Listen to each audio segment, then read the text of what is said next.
Buenos días, con ustedes Manuel Fernández. Bienvenidos a mi canal de historia contemporánea.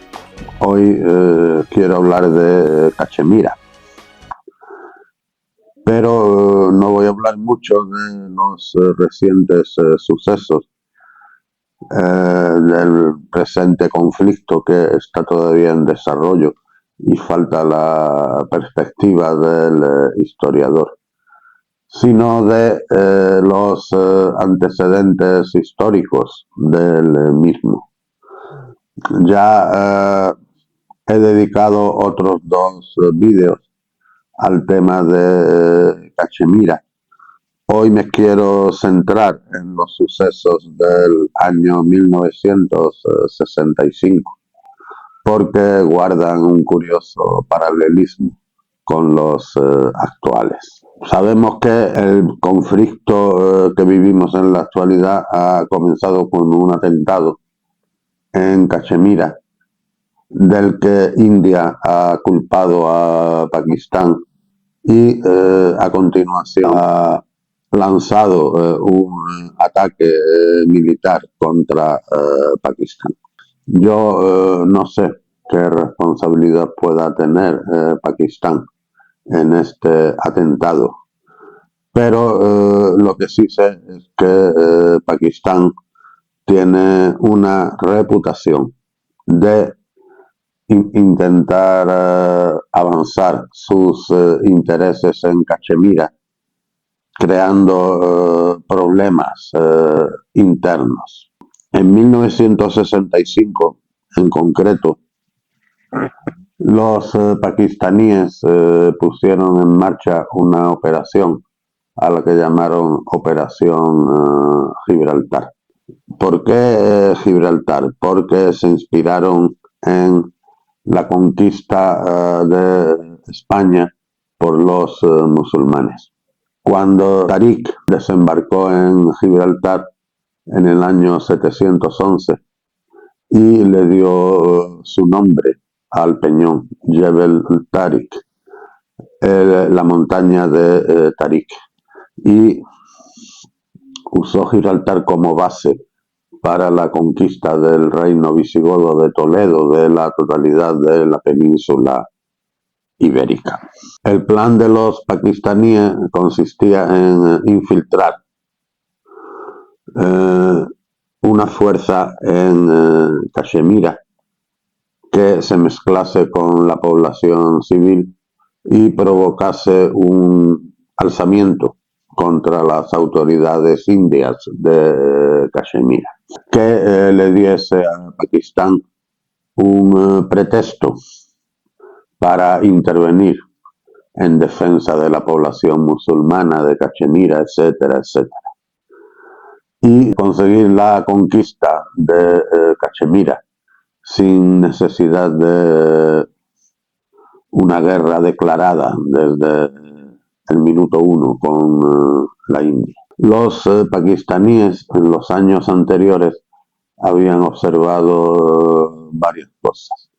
Primero, que en 1962 había habido una guerra entre China e India a propósito de las fronteras de Cachemira, en la que los indios habían resultado victoriosos.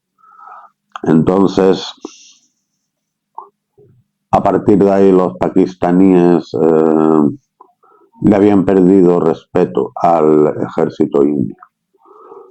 La segunda, el primer ministro Nehru había muerto en el año 1964 y su sucesor, Shastri, pues lo juzgaban un hombre sin carisma, un hombre débil, que no sabría enfrentarse a una crisis seria en Cachemira. La tercera, pretendían aprovechar un pintoresco suceso ocurrido en Srinagar en 1963. Hay un santuario en Srinagar que se precia de guardar una reliquia muy valiosa, según dicen, un pelo de la barba del profeta Mohammed. Pues esta reliquia había desaparecido misteriosamente y había provocado gran agitación entre la población musulmana. Posteriormente la reliquia apareció. Parece que todo se debía a una intriga política. Un político local había orquestado la desaparición de la reliquia para encontrarla después y ganar en popularidad y apoyo. Bien, entonces los pakistaníes prepararon a varios miles de hombres.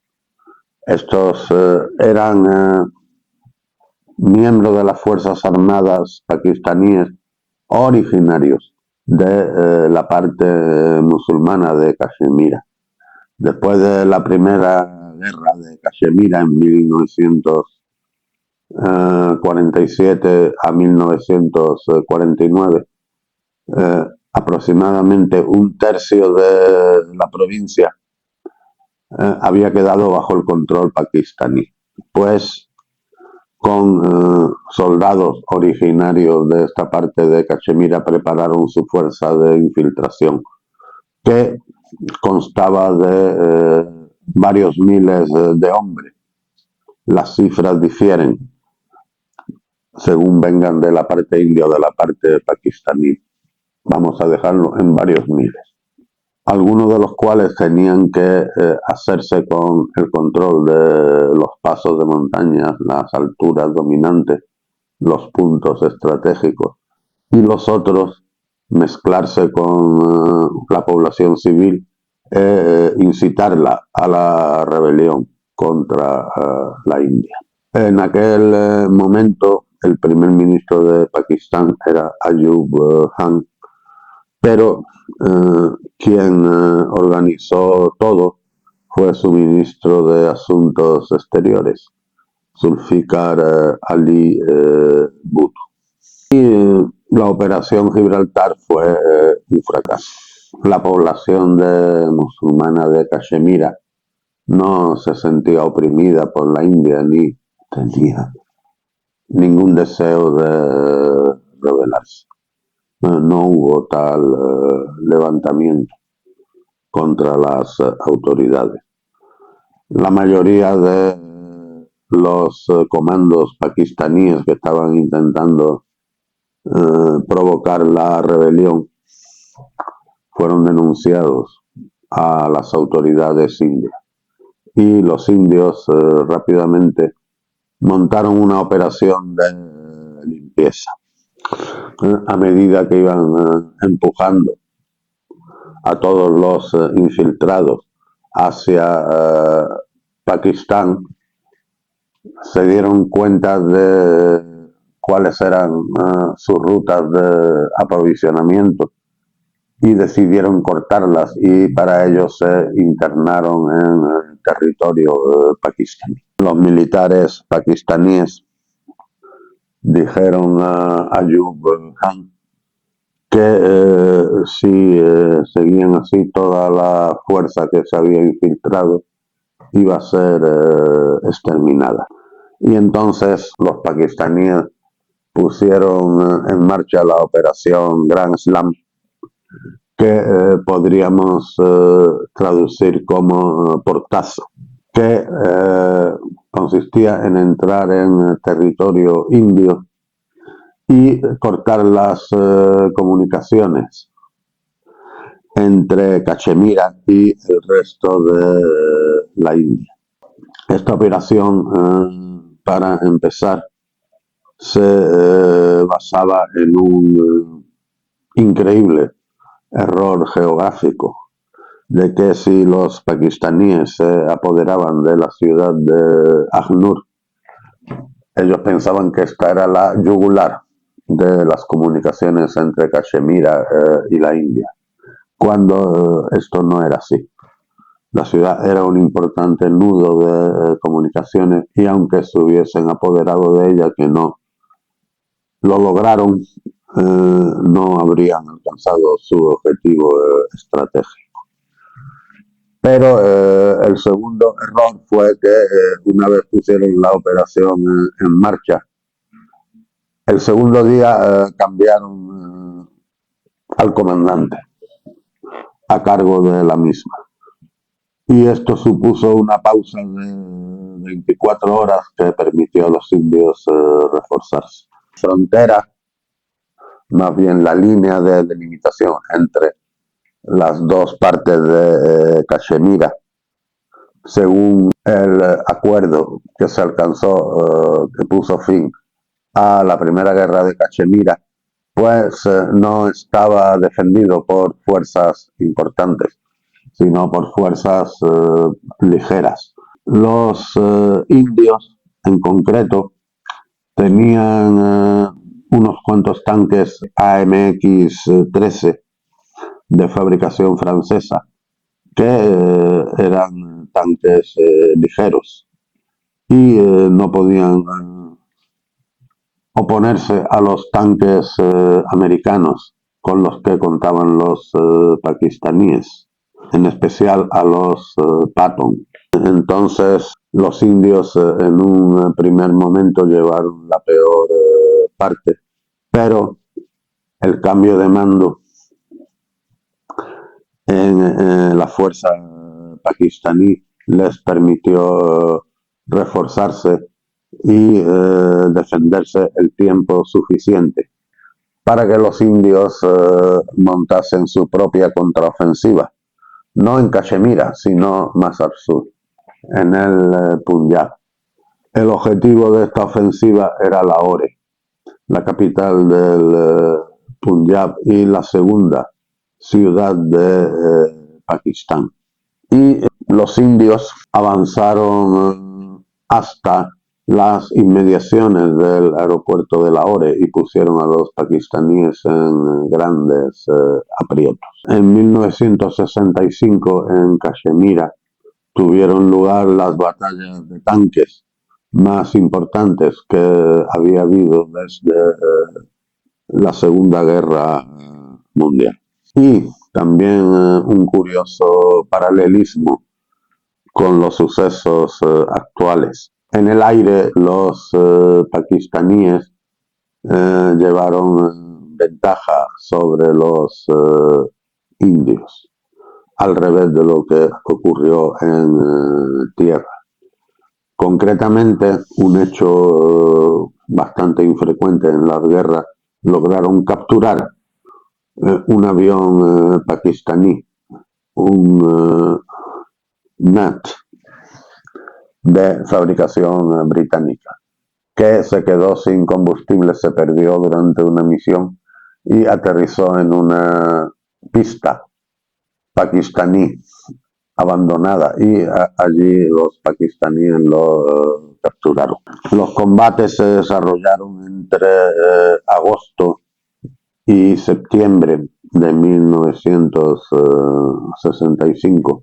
Tanto Estados Unidos como Rusia, porque no olvidemos el contexto internacional que era el de la Guerra Fría, y ninguna de las dos superpotencias del momento estaba interesada en abrir un frente en el sur de Asia. Entonces, tanto americanos como rusos presionaron a las partes para que se alcanzase un alto el fuego.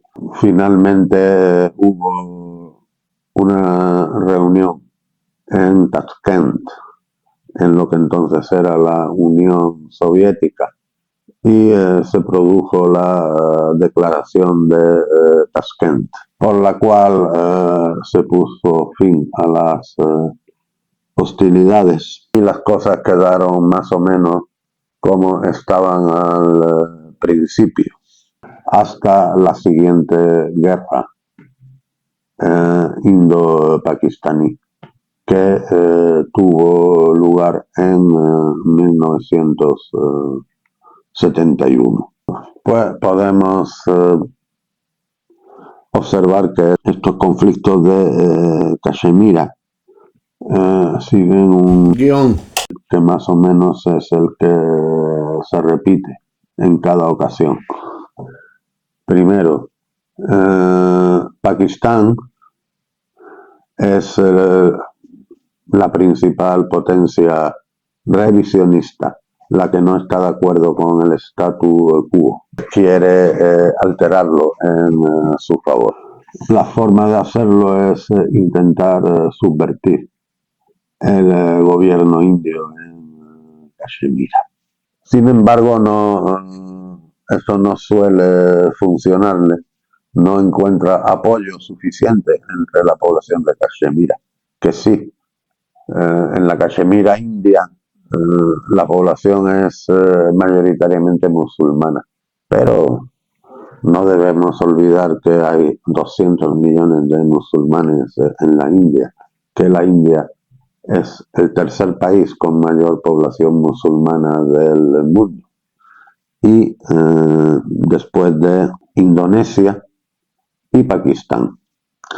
Y que ni mucho menos ser musulmán en la India significa simpatizar con Pakistán o identificarse con Pakistán. Al contrario, las comunidades musulmanes de la actual India en muchos casos son más antiguas que las de Pakistán, porque el Islam llegó a la India a través de los contactos comerciales con la península arábiga. Y entonces las primeras comunidades musulmanas de la India aparecieron en la costa oeste,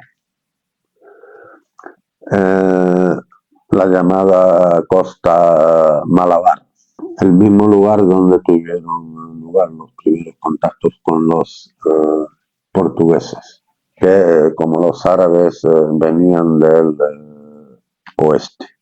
Entonces, hay muchos musulmanes en la India que se precian de ser descendientes de árabes, sea esto cierto o no, y que consideran a los pakistaníes y otros grupos musulmanes más recientes de la India como conversos.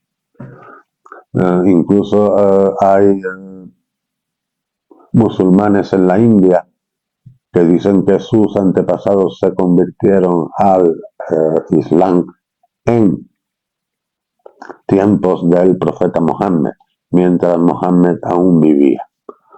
Entonces, no debemos ver el conflicto entre la India y Pakistán en términos religiosos, ni pensar que los musulmanes de Cachemira y otros lugares automáticamente son partidarios de Pakistán o desean formar parte de Pakistán. Pues en ninguna de las anteriores guerras entre India y Pakistán ha habido interés por parte de ninguna de las dos potencias en que el conflicto se convirtiese en una guerra general, una guerra abierta. Han intentado limitarlo en el espacio y en el tiempo. Tampoco ninguna de las grandes potencias ha tenido interés en que este conflicto se agrave o se prolongue, como vemos que está ocurriendo también estos días.